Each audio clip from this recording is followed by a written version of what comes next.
자, 오늘은 사도행전 15장 22절부터 35절까지 복음 중심의 교회의 특징, 복음 중심의 교회의 특징이라는 제목으로 하나님 말씀 증거하겠습니다. 우리 어제 복음 중심의 교회를 세우라고 제목으로 말씀을 했고, 오늘은 그 특징이 무엇인지, 예루살렘 공의의 최종 결정을 어떻게 진행하는지를 살펴보면서 과연 복음 중심의 교회는 어떤 특징을 갖고 있는지를 좀 알아보겠습니다. 내용 전체 좀 살펴보면, 예루살렘 공의회에서 오직 은혜, 오직 믿음으로, 오직 예수로 구원받음을, 복음이 이것임을 얘기합니다. 그래서 복음 중심적 교회를 천명해요. 그 과정은 제일 먼저 안디옥 교회에서 문제가 발생합니다. 율법주의자들이 등장해가지고 할례를 받아야지 구원이 있다, 모세의 율법을 지켜야지 구원이 있다 라고 얘기를 해요. 자, 그래서 이제 예루살렘 공의회에 소집이 됩니다. 그리고 이 문제를 논의하기 시작하고, 베드로와 바울과 바나바 그리고 야고보를 통해서 핵심적인 내용을 결정합니다. 오직 은혜로 구원받는다, 믿음으로 구원받는다. 그래서 복음 중심적인 교회를 천명해요. 완전히 세워진 것입니다. 그 다음 오늘 본문은 이 복음에 정리된 이 내용을 각 교회에 전달하는 거예요. 편지를 써서. 그 생명의 말씀이 이방 교인들에게 이제 전파되고, 그 말씀으로 위로와 기쁨이 넘치는 것으로 이 내용이 마무리가 돼요. 그럼 복음 중심적 교회의 특징이 무엇인가? 본문에는 첫 번째는 리더십이에요. 성령의 지도를 따르는 영적 통찰력을 가진 것입니다.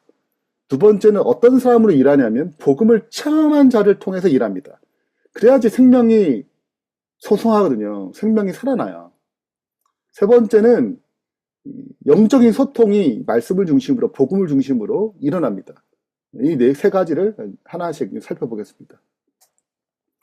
첫 번째가 성령의 지도를 따르는 영적 통찰력을 가지는 건데, 본문에 보시면 이에 사도와 장로와 온 교회가 그 중에서 사람을 택하여, 예루살렘 교회죠, 공의회에서 결정한 그것을 누구한테 할 것인가? 바울과 바나바와 함께 유다와 실라를 택한 거예요. 그 편지를 썼습니다. 23절. 그 편에 편지를 붙여 이르되, 사도와 장로된 형제들은 안디옥과 수리아와 길리기아에 있는 이방 형제들에게 문안하노라.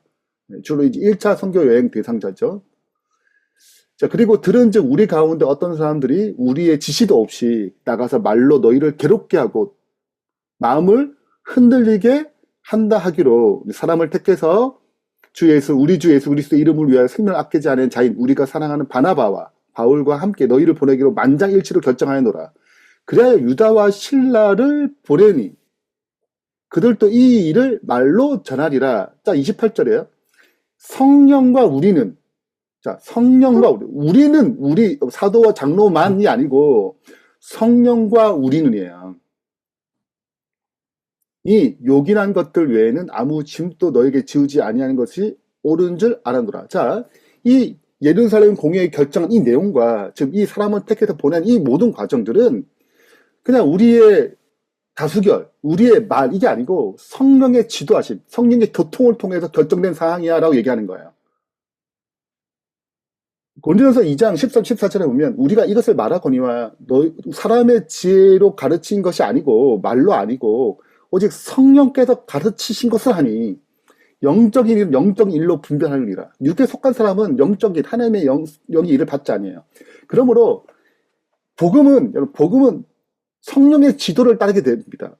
복음 자체가 성령에 의해서 이루어지는 것이고, 예수님이 이루신 그 복음을 우리가 이루어질 때, 여러분, 제사장의 양이 죽으면 불로 태워요. 불이 떨어지던가.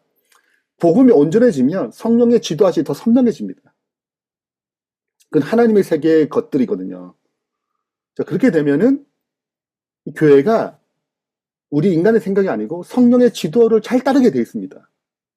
내가 복음적으로 살면 살수록 성령의 지도가 더 선명해지게 되어 있어요. 하나님의 지도가 더 선명하게 알게 돼요.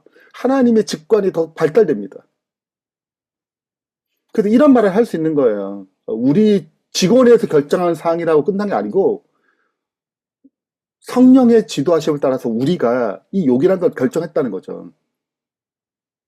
그래서 여러분, 이렇게 우리가 내가 그런 존재로 성령의 지도하심을 잘 따를 수 있는 자로 성정에 가기 위해서 우리가 복음적인 삶을 더 집중해야 되고 성령의 인도하심과 지도를 더 들을 수 있는 영적 통찰력이 굉장히 필요하다.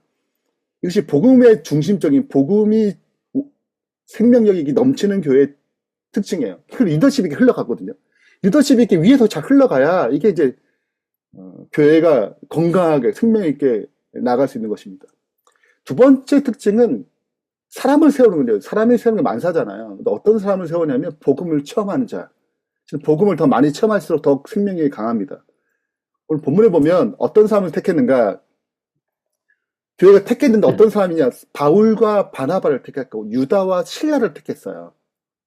그를 통해서 편지를 붙이는 거잖아요. 자, 근데 그 사람을 이렇게 정했습니다. 예수 그리스도 이름을 위하여 생명을 아끼지 아니한 자, 이렇게 표현했어요. 네, 여러분, 이게 우리 가장 중요한 소중한 건 자기 생명이거든요. 자기 생명을 기꺼이 내줄 수 있다. 그건 자기가 그만큼 많이 파쇄됐다는 거예요. 복음으로 그만큼 자기가 깨졌다는 뜻입니다. 기꺼이 주님을 위해서, 그 복음을 위해서 생명의 도를 전하는 일에 있어서 내가 기꺼이 희생할 수 있다.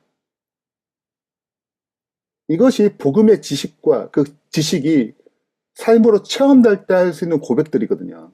이걸 본 거예요. 그들의 삶을 통해서. 그래서 우리가 나도 변화시키지 못한 복음 가지고 누굴 변화시키겠어요. 그러므로 복음의 강력한 생명력이 흘러가려면 반드시 복음적 지식으로 되지 않고 복음적 체험이 필요한 것입니다. 그래서 어떤 사람은 말할 때마다 실은 복음적 생명이 잘 안 흘러가는 사람이 있어요. 근데 반드시 복음적 생명이 흘러가도록 지식과 체험이 잘 조화돼야 돼요. 내 말과 전도함이 설득력 있는 지혜의 말로 하지 아니하고 다만 성령의 나타나심과 능력을 하여. 뭐라 한다고요? 말로 하지 않는다고요. 성령의 나타나심과 능력을 한다는 거예요. 그게 뭐냐? 요한복음 7장 38절 39절에 이제 성령을 어떻게 묘사했냐면 예수님께서 나를 믿는 자는 성령의 이름같이 그 배에서 생수의 강, 생명수의 강이 흘러나온대요. 이는 그를 받는 자들의 성령을 가리켜요. 자, 예수를 믿게 되면 성령이 와요. 그럼 성령을 생명수의 강이라고 그래요. 그럼 삶으로, 말로 성령이 흘러가야 되거든요. 그 살리지, 그죠? 자, 그러니까 나라는 존재가 깨지면 내 말과 삶으로 생명이 흘려요. 많이 깨질수록 생명이 흘러요. 덜 깨질수록 실은 내 말이 많아요. 그 내 말은 사람을 잘 살리지 못해요. 그래서 우리가 복음으로 내 말과 내 삶이 자꾸 깨지고 죽어야 그리스도가 자꾸 드러나야 성령이 자꾸 드러나야 내 주변이 살고 내 가족이 살고 내 삶이 살아요. 그 내 주변에 사람이 살리는 걸 보는 것입니다. 그 누가 중요한가? 복음을 전하는 자. 이 사람 사역자들이 굉장히 중요해요. 왜냐하면 그 사람들은 생명을 살리는 자들이거든요. 전도의 사업에 필요한 인물은 위대한 학자가 아니며 또 유능하고 운명적인 설교자가 아니다. 하나님께서는 당신에게 바쳐 성령으로 충만하여지게 할 자들을 부르신다. 그리스도와 인류를 위한 사업에는 성화된 자 희생적 사람, 곧 그 능력을 지고 영문 밖으로 나갈 수 있는 사람이 요구된다. 생명을 아끼지 않는 사람이 요구되는 거예요. 그래야지 이게 자기가 파쇄돼야 깨져야 성령을 더 많이 흘리거든요. 세 번째는 소통이에요. 영적 소통이죠. 그건 복음을 기뻐할 수 있어야 돼요. 말씀 중심적이어야 돼요. 그래서 말씀이 한 번으로 우리가 완전히 깨지지 않아요. 지속적으로 이게 소통이 일어나야 깨지는 거거든요. 그리고 복음으로 기뻐할 수 있습니다. 자, 교회는 굉장히 중요한 게 이 영적 공급의 환경을 만들어주는 것이 굉장히 중요합니다. 그리고 성도는 반드시 그 위치에 있어야 돼요. 공급받을 수 있는 위치. 모든 교회는 실은 이 환경을 굉장히 잘 공급해야 되고 우리는 그 공급받는 위치에 자꾸 있어야 돼요. 자, 너희를 괴롭게 하고 마음을 혼란케 하는 거짓 복음이 자꾸 있는 것입니다. 그래서 이제 결정한 거잖아요. 네. 그래서 어떻게 했냐면 이것을 읽고 이 편지를 읽고 이 복음 내용 서신을 읽고 그 위로한 말에 기뻐했어요. 교회가 이제 작별하고 30절 그들이 작별하고 안디옥에 내려가서 무리를 모은 후에 편지를 전해요. 복음의 내용이잖아요. 읽고 그 위로한 말을 기뻐했습니다. 복음으로 기뻐했어요. 그 다음에 유다와 실라도 선지자라 여러 말로 형제를 권면하고 굳게 해요. 굳게. 네. 그 다음에 보내지고 35절 바울과 바나바와 안디옥에 유하며 수단 다른 사람들과 함께 주의 말씀을 가르치며 전파해요. 그래서 이 안디옥 교회가 든든히 서가는 것입니다. 이게 시편 1편 3절인데 죄송합니다. 이거 네, 양해해 주시고 시냇가에 심은 나무가 철을 따라 열매를 맺어요. 그 잎사귀가 마르지 아니한 것 같으니 그가 하는 모든 일이 다 형통하리로다. 자, 어떤 나무가? 시냇가에 심은 나무가 그래요. 철에 따라 열매 맺고 잎사귀가 마르지 않는 것입니다. 자, 위치가 중요하죠. 내가 하나님의 성령, 하나님의 말씀에 공급받는 위치에 자꾸 자신을 둬야 우리가 말씀으로 굳게집니다. 왜냐하면 우리가 자꾸 흔들려요. 수많은 세상의 소리가 들리기 때문에 그 소리에 노출되면 우리가 자꾸 믿음도 흔들리고 우리의 신앙도 흔들리고 우리가 자아도 좀 더 국소해지고 그렇지. 자아를 깨기 싫어하거든요. 그러니까 내가 끊임없이 말씀을 공급받는 복음을 공급받는 위치에 두는 것입니다. 그래야 내가 깨지고 생명이 흐르는 열매 맺는 존재가 되는 거죠. 결론을 마무리하면서 첫 번째 리더십이에요. 성령의 지도를 따른 영적 통찰력을 가져야 됩니다. 이건 우리 모든 사람이 그렇게 나가야 되고 그렇게 성장해 그렇게 리더가 돼야 되는 거죠. 그리고 사역할 때 반드시 복음의 체험이 되도록 그리고 자꾸 나를 자꾸 깨뜨릴수록 생명이 삽니다. 생명이 소성돼요. 마지막으로 영적 소통이 원활하게 될 수 있도록 우리가 말씀에 굳게 세워주는 교회가 그래야 되고 우리가 그런 위치에 자꾸 자신을 둬야 돼요. 그래서 복음으로 기뻐할 수 있고 말씀으로 굳게 설 수 있는 주의 백성 되길 바라면서 말씀 마치겠습니다.